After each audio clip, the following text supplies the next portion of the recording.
Gettas on 3. Gettas on 3, family on 6. Gettas on 3, family on 6. 1, 2, 3, yes. 4, 5, 6. End of discussion. Wanna go home, yo? Wanna go home? Brothers, on 3, yo. Energy. Wow. Yo, everybody, y'all wanna get paid? It's time to punch the clock. Punch the clock, we can punch out in the hour with a victory. Never scared on 3, yo. 1, 2, 3, never scared. Do that this last year. That's not this year. We got the same team. We got the same budget. Again, this shit is ours to lose, and we all know that. I demand a lot from every single one of y'all niggas in this house. Yes, sir. Every single one of y'all niggas, man. This is ours to win. Let's go get it. Monarchs on 3, dominate on 6. 1, 2, 3. Monarchs on 6. Get it. Hey, y'all, fella. Yeah. I said, hey, y'all, fella. Yeah.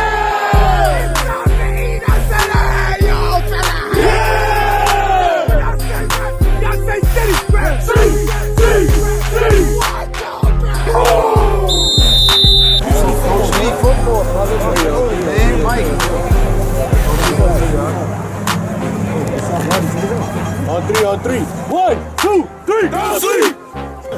Yo, grind some on 3, family on 6. Nice and loud, y'all. 1, 2, 3. 1, 2, 6, family. Okay, seize off that dumb. Stick together, no matter what. Get flaws, the film, everything we gonna stick together all the way to the top. Hit zero, man. Let's get go, y'all. I'm down on 3. 1, 2, 3. Hold down. Okay, bro. I'm the fight, bro. I'm the fight, bro.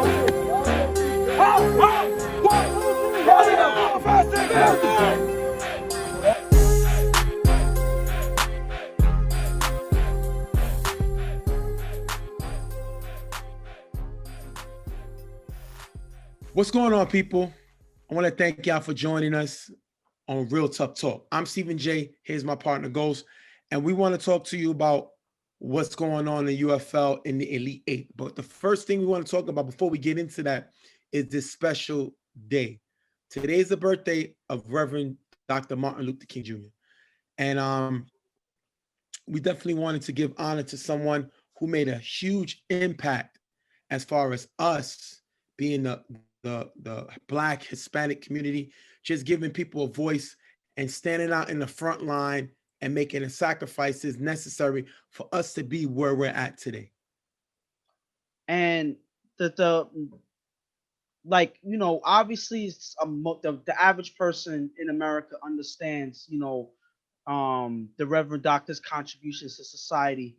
But the thing that troubles me as I got older, you know, I started to learn that a lot of his history, a lot of the things that he fought for were whitewashed in a lot of ways. So there's a lot of things that he fought for, a lot of things that he fought against that a lot of people don't speak about. Like he fought against the capitalist system that we're in right now in America that takes advantage of poor people of any shape and size or color. Doesn't matter where you come from. So yes, he fought for equal rights for Black and brown people, but he also fought for poor people. He also fought for poor white people.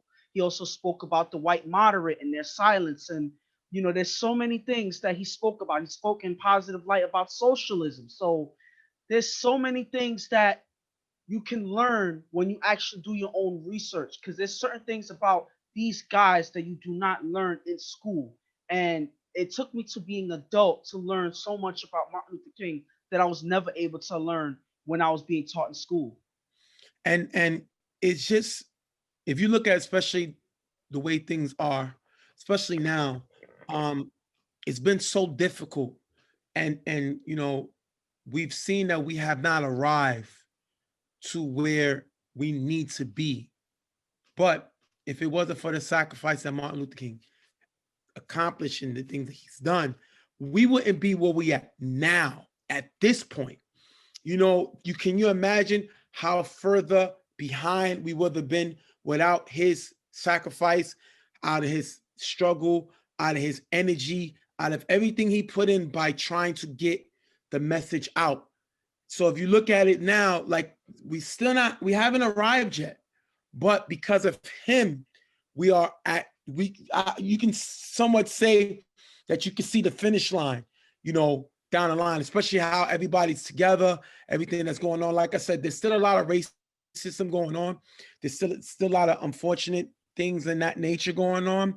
But I know he would have loved the fact that how combined we are, the unity that we have, and how it's constantly getting better and better as we see that that's the only way for us to get to where we need to be as a community, as a culture in general. I mean, I think that a good amount of people understand and are fighting more now than in certain in recent memory. But I Agree. still think there's so much that needs to be done, and from us and from others. And a lot of that comes from educating ourselves. A lot of that comes from being informed about this the way our country runs and the way the history of our country and how things work. So there's so much that needs to be learned and so much that needs to be talked about, and the worst thing you could do is keep yourself blind or keep yourself with a closed eye thinking that it doesn't affect you in no way. So that's something that has to change, and no positive change can happen without us changing ourselves in terms of how we're informed. All right. We're gonna try to do, our best we can to represent the movement. Definitely Black Lives Matter. We're definitely going to give a shout out to people like Maine, who has their own clothing line, attempting to help people get to where they need to be. B-Roy, who was doing Max, Jay from 99, that has his own clothing line.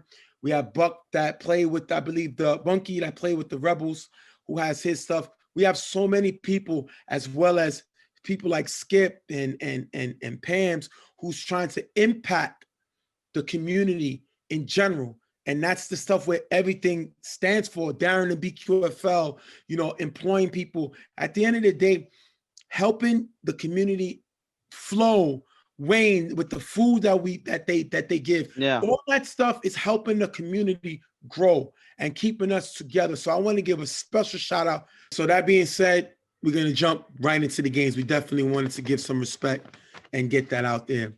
All right. So we're going to jump into the first game. First game we're going to talk about is Never Scared versus DG. Now, DG's coming off of a playoff win versus the Sharks, and Never Scared is coming off a playoff win versus PME. Now, these two teams met in a regular season with DG coming away with the blowout win, 20-0. But Never Scared didn't have Travis. They didn't have Dave. They didn't have their quarterback, Chris, and Fred had to throw. So you can kind of understand why the game wasn't really a game. But this is going to be different because they have everybody from Never Scared here except their possible MVP candidate, Chris, the receiver from Super Friends. He won't be here. And I'm not going to say that that's the reason why they're going to have trouble in this game, but it would be a big help for this offense to have him there, because the one thing that we've seen this season is it makes Chris's job a lot more easier in the pocket because he always has him. Chris quarterback knows that he has him as a receiver that's always there to make a big play. So not having him here in this game, you're going to see a significant difference in this offense that was one of the best offenses in the league this season. So not having him here, you're going to see a difference. Even though they have Travis and Dave and all these guys, they're going to miss him on the field, and this is a big game not to have him. All right. And DG, they're going to have everybody. They had a close game where they came back versus the Sharks last week. And they're going to take that into this game, a game that they practically snatch out of the jaws of defeat and come into this game with using that same momentum, I would think. So we're going to jump right into the game. After getting the first down, Chris tries to run on 4 rush, but is sacked by Julian. Second down, Chris on 4 rush runs in the middle for a decent gain. Third down, Chris is blitzed by Julian, blocked by Germ. Chris throws it up to Dave in the end zone, picked off by Megatron. If you look here, Nas was wide open in the middle. The question was this pass interference by Dev? What do you think of the play? And I think on this play, as the ball was in the air, I think that Dev got away with one because he looked like he was pushing, making some contact with Dave as the ball was falling to the was coming down. So yeah, he probably did get away with one, but the fact that Chris was that Chris throws that pass. I think that regardless of if they deserve the flag or not, you don't throw that pass when you have Nas open. When you have Nas open in the middle right here, he's wide open. This is an easier pass. But look like Chris, seeing that he is under pressure, he takes a chance. He ends up throwing an interception here. Well, after getting the first down, DG doesn't get much further. They're gonna have to punt. So no harm, no foul. They got stopped. Never say they got stopped, but their defense, which is one of the worst in the league, the worst defense in the league, was able to make a stop and force DG to punt. Never Scared gets the ball back, but they're not able to do nothing, and they have to punt. DG gets the ball back. Second down, Chuck with block up from Timmy, throws deep to Michael in the middle. That's going to be dropped. Third down, Chuck with splits by Pratt, who's blocked by Timmy, but Chuck is still sacked by Pratt. DG's going to have to punt. First of all, I know the fact that they're trying to get Michael involved. You know, that's the next generation of Carver. That's Wes's son. But he has to make this play. If he's going to be on the field, especially starting, these are the plays he has to make. And I understand they figure the only way he can get better is by reps. But I don't know if it's wise in a playoff game. And after that play, you're going to have Pratt come in and going to get blocked by Timmy, but still able to get the sack. Pratt was a big pickup by Never Scared, drawing him away from the Sharks, and you can see how important he is to this defense, leading this defense. That's going to cause him to have to punt. Never Scared gets the ball back. Chris throws the knee in the gap, picked off by Chris, who runs it all the way back into the end zone for the touchdown. Kasim gets the extra point. 7-0 DG. If you look here, Travis is open on the sideline. Chris tries to make a play and gets picked off by Chris. They call him ears, but definitely a pick six, way to help their offense out with this turnover. So my thing is, first of all, there's too many Chris's. Why would this team have to play? These teams have to play each other. There's like what, 4 Chris's on the field right now? I don't know. Maybe I'm exaggerating, but Chris throws a pass to Chris when he should have been having Chris on the field so he can throw to Chris. Listen, this is confusing. But at the end of the day, Chris gotta know that the defense is there waiting for these passes, and he does it, and he gets picked off. I haven't seen Chris do Chris, a quarterback that knows how to get into the end zone, but right now it's not looking good. They had a couple of stops, they had to punt, and now here he's not reading the defense, and he ends up throwing a big interception here. After getting a first down, Chris throws to Travis in the gap for a decent game. Third down, Chris throws to Travis cutting in front of the end zone for the touchdown. 7-6, they're able to score right back. And this is a big recovery by this Never Scared offense. He throws a pick six in that last drive, and he comes up, takes the check downs, uses Travis to get down the field, and finally get into the end zone. This is the Chris that they need, the Chris that takes his time, not get confused by the defense, and finds his way to the end zone. He does just that. 7-6 DG. Now we're gonna look at the extra point, because this is a huge extra point. They were going for the tie. As you look here, you're gonna see Chris dropping back, and DG sends 3.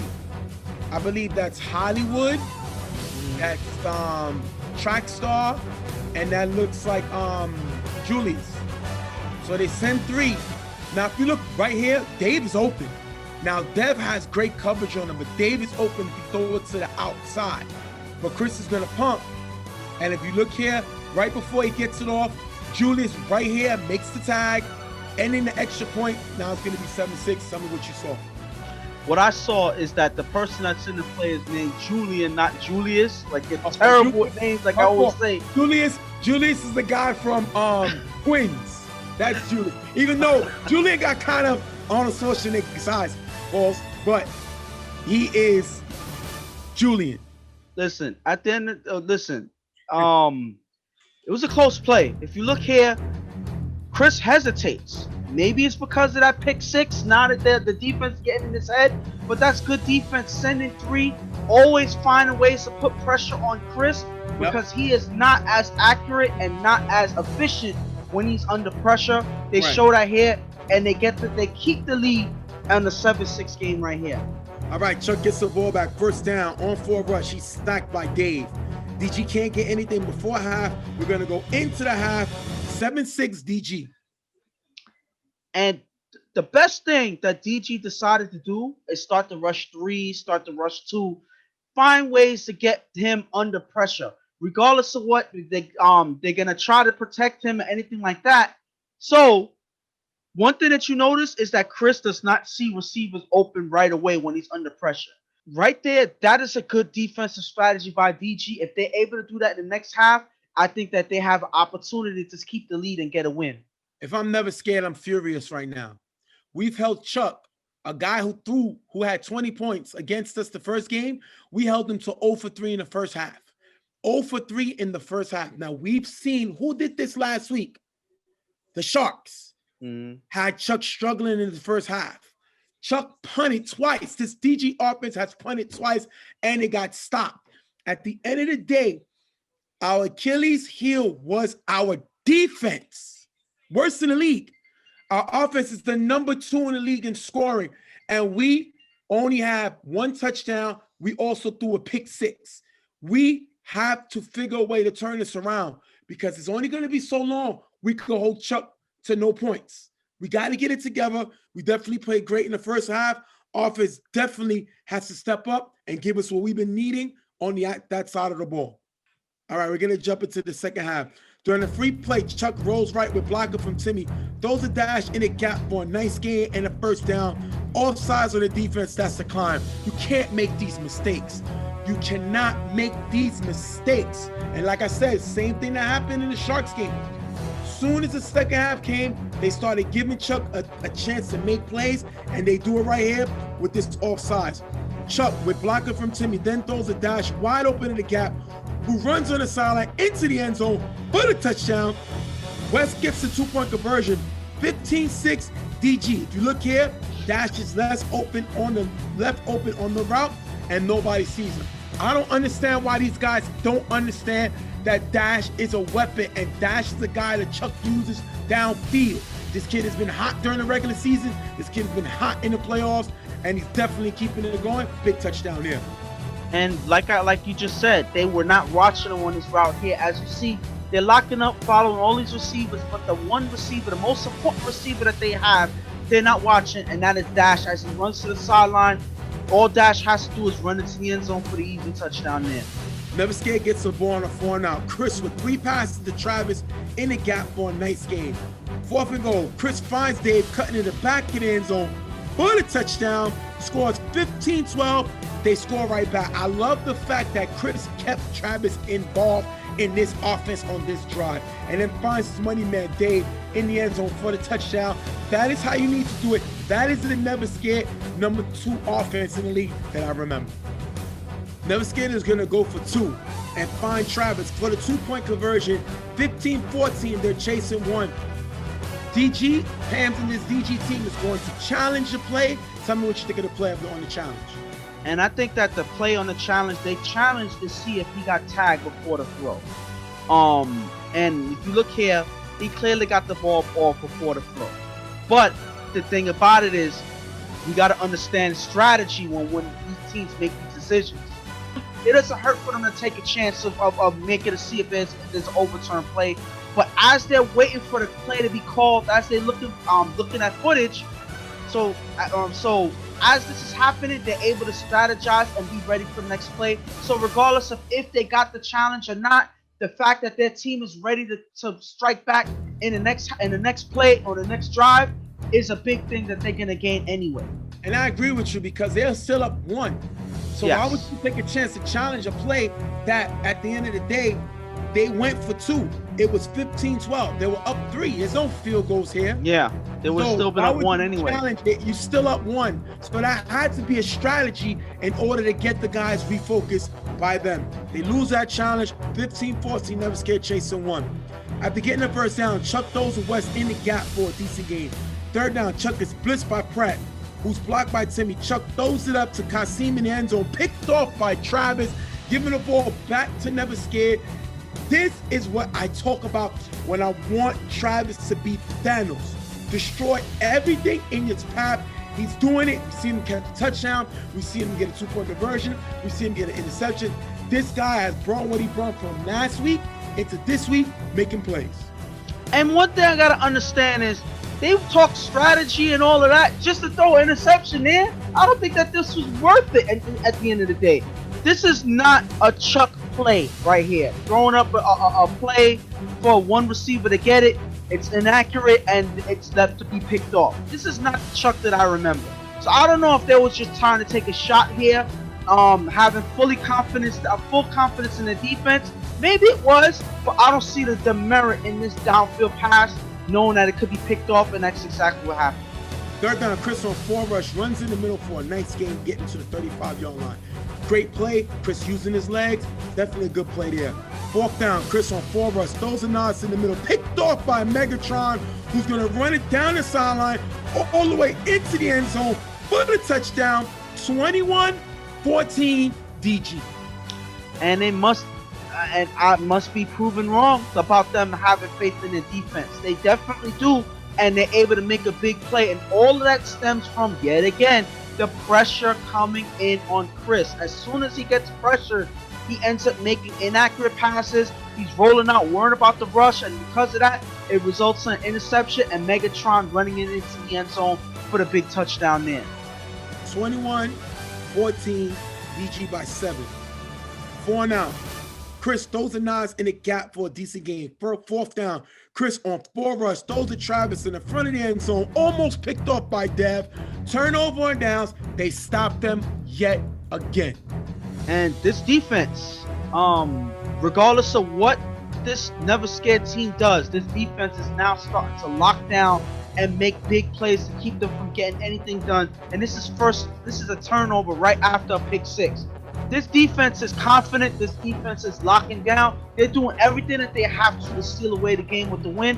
All they have to do is just hold for the time to run out. Third down, after 2 short plays to kill the clock, Chuck on 4 rush, throws deep to Dash in the gap, picked off by Rara, giving it right back to Never Scared. And that is a great defensive play. People say Chuck was throwing this away. No, it wasn't. He thought he could get the ball down there, and Rara made him pay. Rara's an all-star. Definitely great play by him, giving his guys a ball back, down 7. But my thing is, I don't think that this DG team was worried too much about that interception. Just like the last interception that they threw, they weren't worried too much about it because they were able to make a stop. And they made a few stops just now. They got a pick 6, so they are fully confident that their defense is able to put this game away. They're not worried about that interception right there. Second down, Chris with the throw on the sideline for a decent gain, getting the first down. DG's going to challenge if he stays in bounds. What do you think of the play? And I think that this play is a close play. I think this is a good challenge because it's close enough that it can go either way. But if you look here, as the receiver catches the ball, as he gets possession of the ball, his other foot is already lifted in the air. So once it's planted, that's where the ball is, and that's going to dictate whether it's a catch or not. Unfortunately, that foot is planted out of bounds, so that leads to the result of the play being overturned. It was a catch, but it was overturned to be ruled incomplete.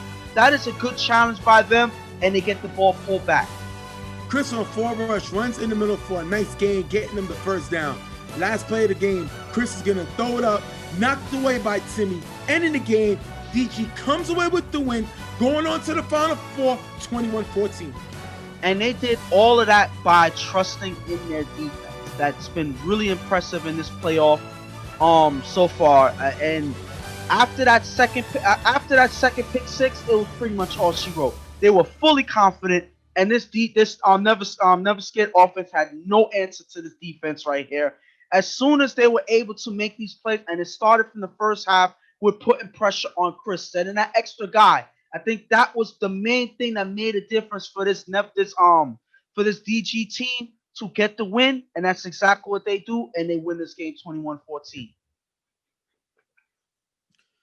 I'm gonna go over both teams real quick. First, starting off with DG. Great win by DG. Because of their defense. Yes. Their offense was non-existent. They was 1 for 6. Chuck threw 2 interceptions. I would be a little concerned if I was them. Yes, he threw 3 touchdowns last week versus Sharks, but I believe he went 0 for 4 in the first half. This week, we saw the same thing, 0 for 3 in the first half. Kind of picked up in the second half, but in this game, he was 1 for 3 in the second half. Got to figure out what's going on. I think it's because of his lack of weapons on this team.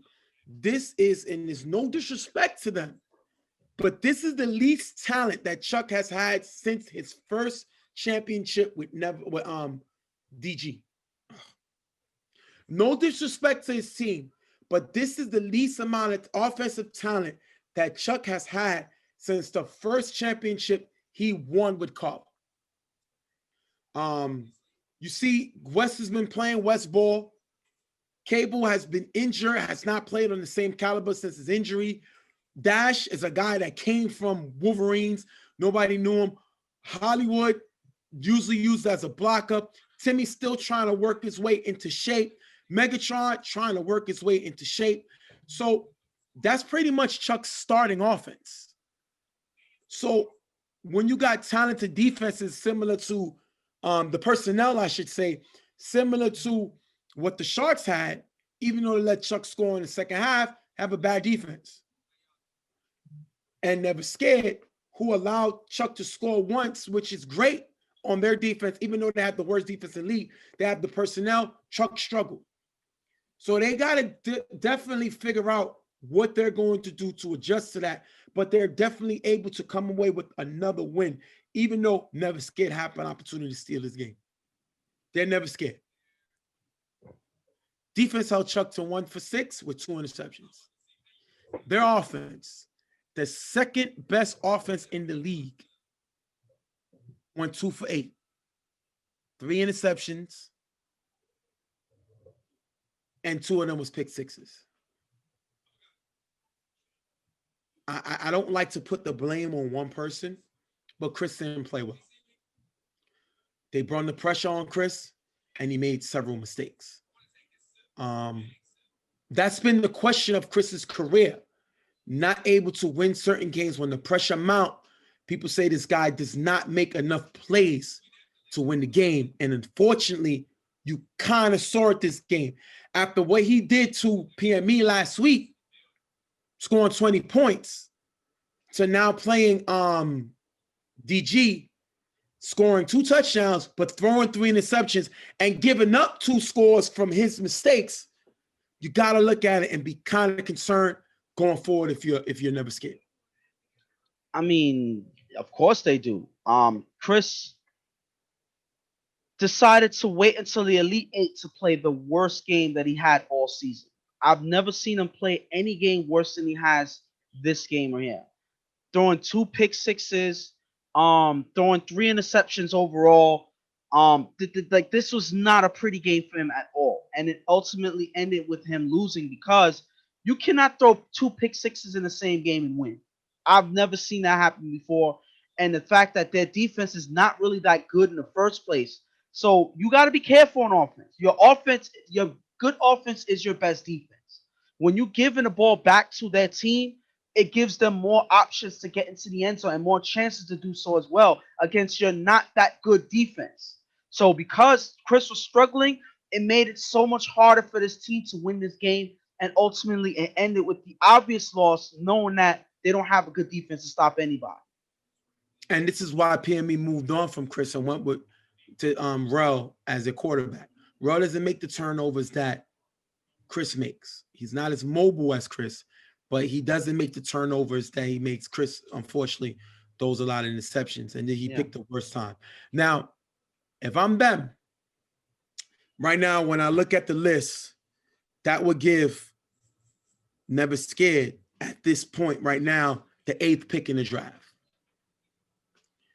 Now, yes, Chris didn't play well this game, but he picked up the slack when Fred went down, had a good season. Had this offense to number 2 in the league. So I'm not worrying about Chris. I'm not looking at a quarterback. But you have to fix this defense, which is one of the worst in the league. Not one of they were the worst defense in the league. Yeah.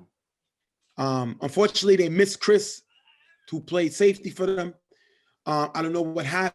I don't know if he was injured, but he was not at this game. And quarterback Chris missed him because he was one of his favorite receivers. But that being said, if I am Never Scared, with the 8th pick of the draft, I'm going out and getting a defensive player, a guy who could be my defensive captain, a defensive captain for the EHS champions Super Friends, I'm drafting with the 8th pick. I'm going after B-Roy. B-Roy solidifies the defense as being a leader. B-Roy can put people in position to win. B-Roy is a guy similar to like a LeBron James. He can guard guys smaller than him. And B-Roy will bring that toughness to one of the worst defenses in the middle in the league. And he has Travis over the top, another guy that plays with him on Super Friends. So at the 8th pick in the draft, I'm drafting B-Roy. You need a defensive captain, a defensive leader for this team, because this defense doesn't have that. They don't have that defensive structure. So I see where you're going with that pick with B-Roy. Yes, they have Travis, but Travis is a leader by example, not necessarily by strategy. Travis goes out there and makes plays. That's his job. That's what they brought him out there for.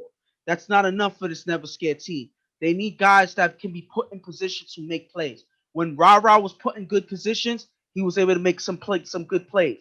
You have other guys that are able to make plays. It's just that it doesn't always come together, and that's why they were the worst defense in the league. So B-Roy may be able to make that improvement. We're making some adjustments where they need to be made. And, you know, he also is a player that can play on both sides of the ball. You get one thing about B-Roy is he is a dynamic pass rusher. Yes. So that's another thing that you get with B-Roy. The guy is hard to be blocked, and then he has the hands and height to be an effective receiver, especially in the end zone plays. So you get so many things from B-Roy that this team can capitalize from. I think that that's not a bad pick for Never Scared. I think that if they knew that they had the option, I think they'd look forward to it. Never Scared last season was 10th in the league in sacks. You bring B-Roy, he's going to change all of that. Yeah. He played with Pratt. He's played with Travis. He's played with Dave. And Tiki used to coach him when he was primetime. It makes sense with if I'm them with the 8th pick in the draft, I'm going after B-Roy. We're going to wrap this one up with DG moving on to the Final Four, beating Never Scared 21-14. We'll be right back. 4, 3, 2, 1, 2, 3.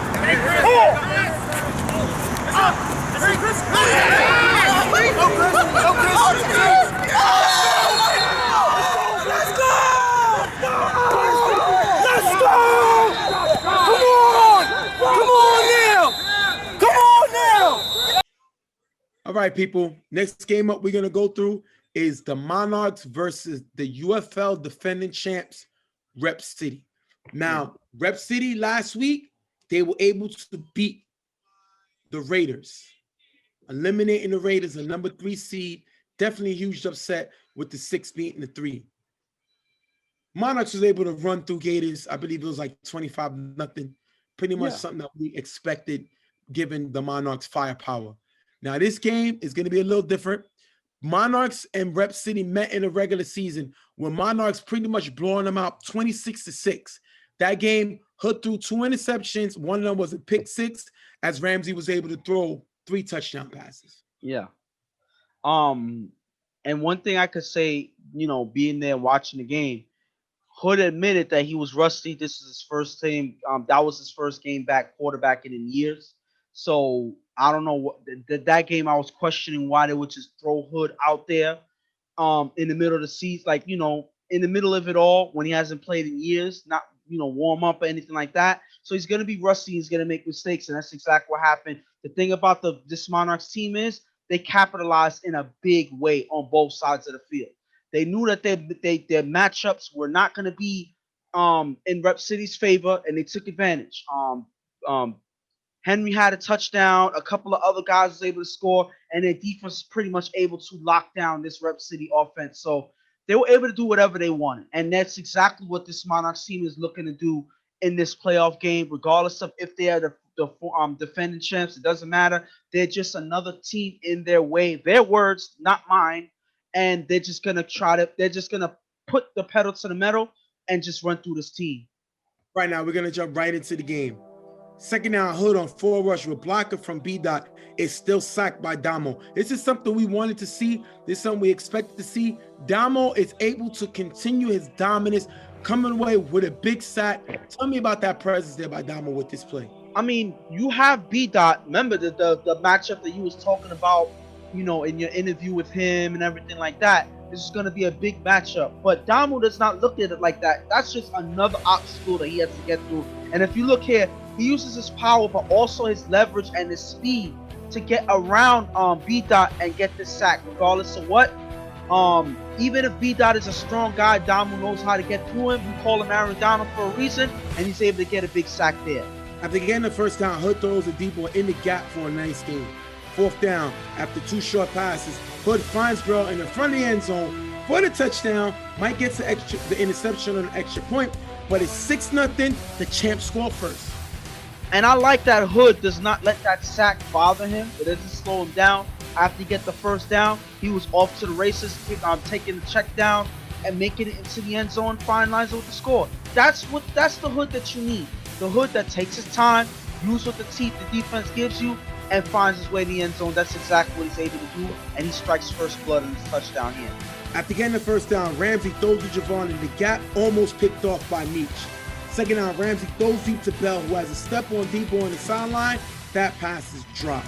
3rd down, Ramsey throws deep to Zay, open in the end zone. That pass is going to be dropped. Monarchs is going to have to punt. That is a very worrisome drive. He almost got picked off, and then he had 2 drops. This was the best offense in the league. This is the offense that scored 20 points against them last time. And now you start out this, I would be a little concerned. Listen, the thing about this team is they have dropped worse passes than this, wide open. So this team is good for that, but the thing is they're so good that even if they drop a few, they're still able to get into the end zone. Now, I never seen 2 drop their bombs wide open downfield in a row, and that's something that you're going to get. Plays like this is going to get to a volatile quarterback like Ramsey. Ramsey, in the playoffs, you know how he is. You know what he does when he's under pressure. So when you drop open bombs like this, it's going to mess with a quarterback's morale. And I don't care who it is. And Ramsey is forced to punt. I don't think that looked good right there for that drop. Hood gets the ball back. He throws the Beach in the gap for a decent gain, and Donald was flagged for the late hit. Tell me about the flag. I think this was a clear flag. He didn't like the call. He said that the whistle needs to be blown sooner. But as you saw, everybody stopped running. Right as everybody stopped running, he makes the tag. So he's the last person to the party. You got to pay attention and know that if you come with the late hit like that, yes, you didn't mean it in person. You didn't mean to do it on purpose, but at the end of the day, it's still a flag. You got to make sure that you don't do that. But they have to suffer from that just there. 2nd down, Hood with 2 passes to Burrell in the gap for a nice gain, picking up the first down. 2nd down, Hood throws a niche on the sideline, getting him to the 25-yard line. Rep City can't get any closer, and they're going to have to punt. Now listen, you just stopped this #1 offense in the league. You have to put points up after that.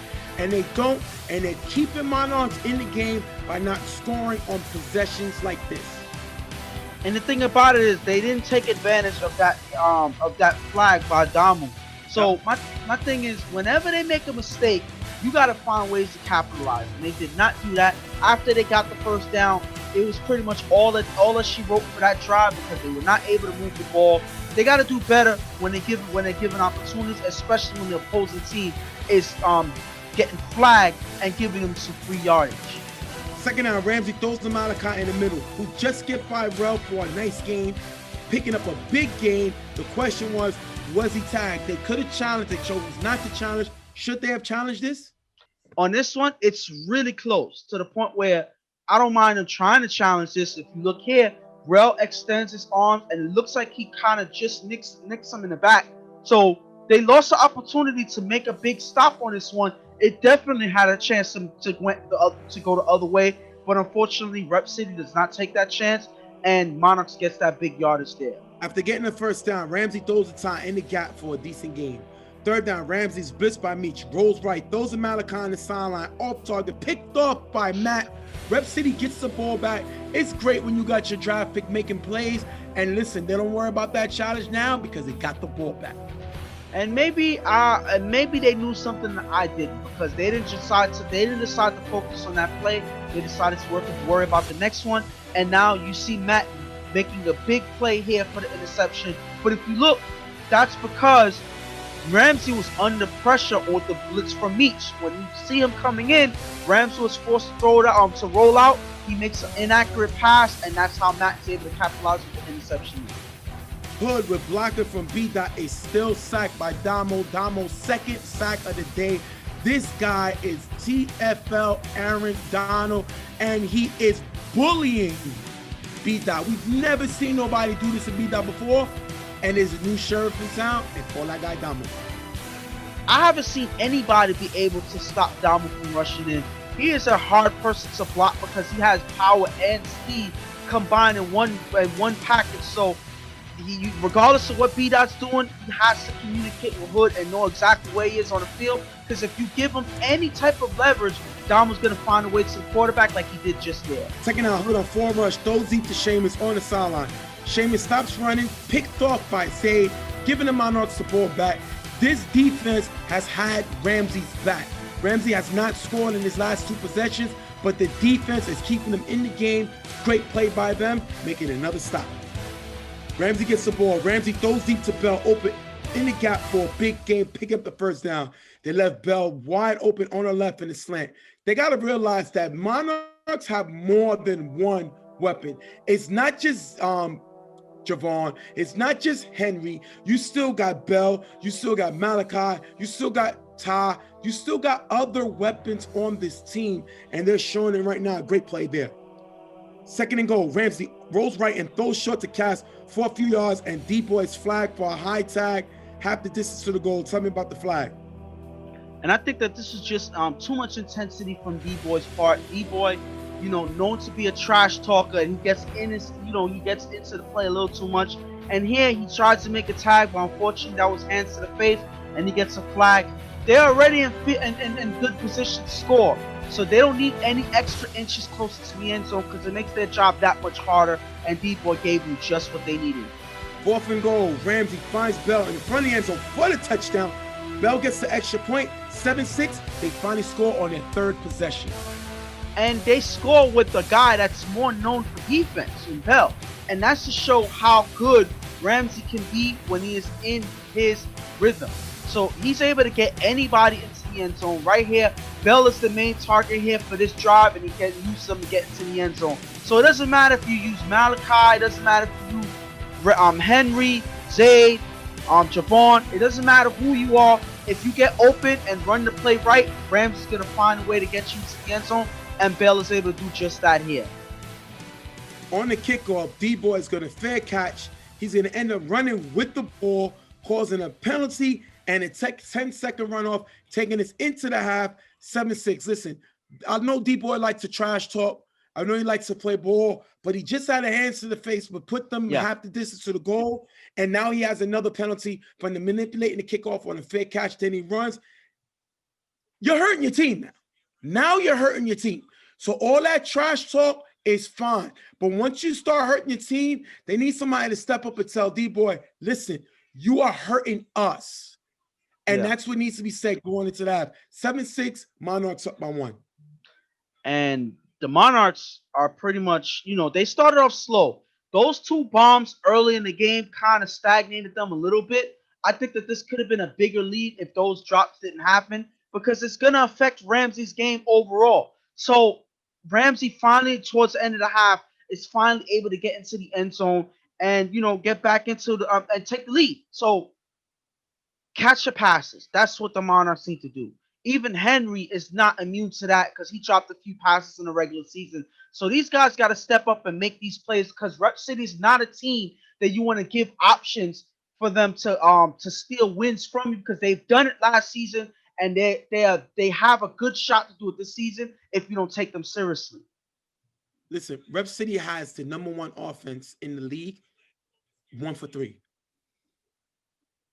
Just shut up and play. I love D-Boy's game. I love his energy, but shut up and play. You have a team that's known for scoring points, only scoring 7 points. And you gave up half the distance to the goal based on your penalty. You can beat this team. Yeah. You beat Ramsey last year in the first round. You know this guy struggles against you. That's why you have him this way. Follow the formula. And Hood has to find a way to put some type of points up. This team is too dangerous to think a one touchdown is going to help seal the game. We're going to jump right into the second half. After getting the first down, Ramsey throws a tie, cutting in the gap for a decent gain. Third down, Ramsey throws to Benny in the corner of the end zone. Benny makes the catch, stays inbounds for the touchdown. Javon gets the extra point, the 2-point conversion. 15-6, Monarchs score. And I'm not going to say that these guys can't play offense or anything like that, but these are guys that are on this team mainly for their defense. First, you had Bell get into the end zone, then who already has 4 touchdowns this season. Then you have Benny, who's able to come off the defensive end and make some big plays here for the score. So, like I keep saying, Ramsey, when he is in rhythm, he is hard to stop because he can get any receiver on his team into the end zone, and he gets yet another one in the end zone to extend this lead for the Monarchs. Second down, Hood throws deep to Rel, who has a step on Malachi. That ball is dropped. Rel has to make this catch. And it's like I said before, sometimes the guy disappears. We've seen him win championship MVP. But these are the plays you got to make. That is a huge drop right through his hands. Fourth down at the 45-yard line. Hood throws to Rel in the gap. Rel bobbles it and is hit by Malachi. Drops the ball, picked off by Damo, giving the ball back to the Monarchs. Rel with another bobble, another huge mistake, and gives the Monarchs back the ball. If you don't bobble this play, this is a definite first down. Because he bobbled it, it gave the defense opportunities to make the contact and force the ball to come out for that guy to intercept the ball. And Damo with 2 sacks and now a big interception. This guy is definitely a defensive disruptor. Great play by him. First down on 4 rush. Ramsey is sacked by JJ. Second down, Ramsey throws a Malachi on the side, is caught by out of bounds. The question was, should they have challenged? If they didn't, what do you think of the play? And on this play here, I think that, again, this is going towards the end of the game, so of course I'm going to challenge it. They don't take the shot, and because of that, this is a missed opportunity. As Malachi makes a catch, it could look like he scraped the ball on the floor, and they don't challenge it. This could have been a big play to get them closer to the end zone and probably put this game away. But because they don't take the shot, it gives the defense opportunity to make another big stop and have another shot towards the end of the game. Well, they're going to capitalize because after getting the first down, Ramsey throws deep to Bell on the sideline, picked off by Steve-O, giving the ball back to Rep City. Great stop. They stop Ramsey again. Ramsey's second interception of the game. Great interception by Steve-O there. And this is them playing good defense. Steve-O, we always give him a compliment. He's one of the shorter cornerbacks there, but he is one person that's really knowledgeable about the game and is able to make big plays, sometimes physical, sometimes with the coverage right here. He knows that he's going downfield and the ball is ahead of the receiver. This was an overthrown ball. This was an ill-advised pass by Ramsey, and Steve-O's able to stick with it and make a big play to get his offense on the field. Third down after a short pass, Hood on 4 rush, throws the test in the middle, picked off by Mike, who's going to pitch it to Benny. Benny's going to run to the sideline, down to the end zone for the touchdown, ending the game 21-6. Listen, Mike has played great. The guy went from playing quarterback, and you heard Cass say he's not supposed to be the quarterback, he's supposed to play defense. He's showing why he belongs on that defense. And not only does he get the interception, he has the intelligence to pitch it to Benny, who's going to finish up the score, get down the field, ending this game 21-6. And the funny thing about it, about this is the second game in a row that an interception that led to a touchdown was the way that they ended the game. This is the second playoff game in a row. They did the same exact thing to the Gators last week with Benny picking the ball off and running it back for the score. This defense is, they can make plays like this at any instant. So they're able to take advantage, especially with that big stop in this drive that forced Hood to make a pass here, putting pressure on him.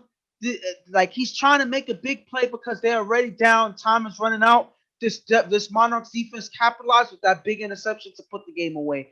That's the way to end the game. This Monarchs defense led the league in interceptions. Yes. They had 3 this game. You can't take chances with this defense. And it's the crazy part about it is Ramsey threw 2 touchdowns. None of them was to Henry. Yeah. So when you see them doing this, this makes this team that much dangerous. Ramsey did not have a great game. He was 2 for 5, 2 touchdowns, 2 interceptions. So he didn't play great, but the defense backed him up, holding Rep City 1 of 6 with 3 interceptions. One of them was a pick six. So you got to give it to this team. They helped their quarterback out when he struggled. Shout to them. Now, Rep City, listen. I think if they would have lost last week, you could have considered them one of the worst defending champs ever. Huh. But Yeah. because they won last week, you can't say that. Because they beat a number 3 seed, a team with the top defense in the league, you can't, number 2 defense, led the league in sacks, you cannot say that. But now it's all about legacy. It's about winning consistently. It's about making a name for yourself. And it's time for Rep City to do that. I like the energy. I like the fact that they're loud. I like the fact that they do all that. But it's time to change up and become a more mature team, a more disciplined team. If I'm them, and I'm looking at the paper, Rep City will have, in this round, the 10th pick overall. If I'm Rep City, remember last year they had the 9th pick, and they drafted with the 10th pick in the UFL draft. If I'm Rep City, I'm picking a guy that I thought they should have picked this year, Jose from Alabama. Jose has played with Wesley. Jose has played with B-Dot. Jose has played with Rel. All these guys, Oubre also, they all play on Bama. So why would you not bring the defensive mastermind to this team who's going to be a leader, who's won chips? I think they don't do it because of D-Boy's ego. Yeah. D-Boy needs to focus on saying, I'm trying to get my team to win consistently. That's it. Sometimes it's time to mature. Sometimes it's time to change it up. D-Boy got into an argument with the Monarchs after the game, was frustrated because he lost. Yeah. I was very surprised on his reaction after that game, especially coming off of a championship the previous year.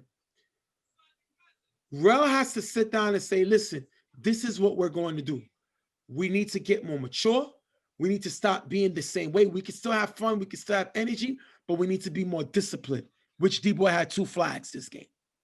Not putting the game on D-Boy because Hood threw 3 interceptions. Not putting the game on Hood because Rel dropped 2 big passes. I'm putting it on the team. I'm not going to put it on B-Dot, who got beat by 2 big sacks by Damo. So it's a little bit of blame the whole team could take. This team needs a consistent leader. Akon was a guy that brought them together and kept them calm.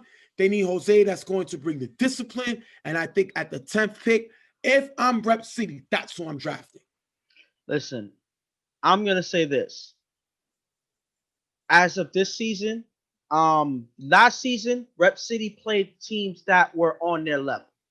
You know, teams that Rep City was able to beat. So that's why they would end up being successful last season, winning the championship. This playoff, in this game, they met their match with Monarchs. This Monarchs team is way too talented for them to do anything about. They can have all of their guys. It wouldn't have mattered because this Monarchs team has too much talent, too much firepower. So at the end of the day, that's exactly why Rep City lost. I don't think that it was because they made too many mistakes or anything like that. I just think that this Monarchs team outclassed them. And that's with them dropping 2 wide open touchdown passes early in the game. So and that just shows, yes. And one thing that we didn't mention all game was the name Henry. Yes. They didn't have him this game. You know, Henry was had to be elsewhere.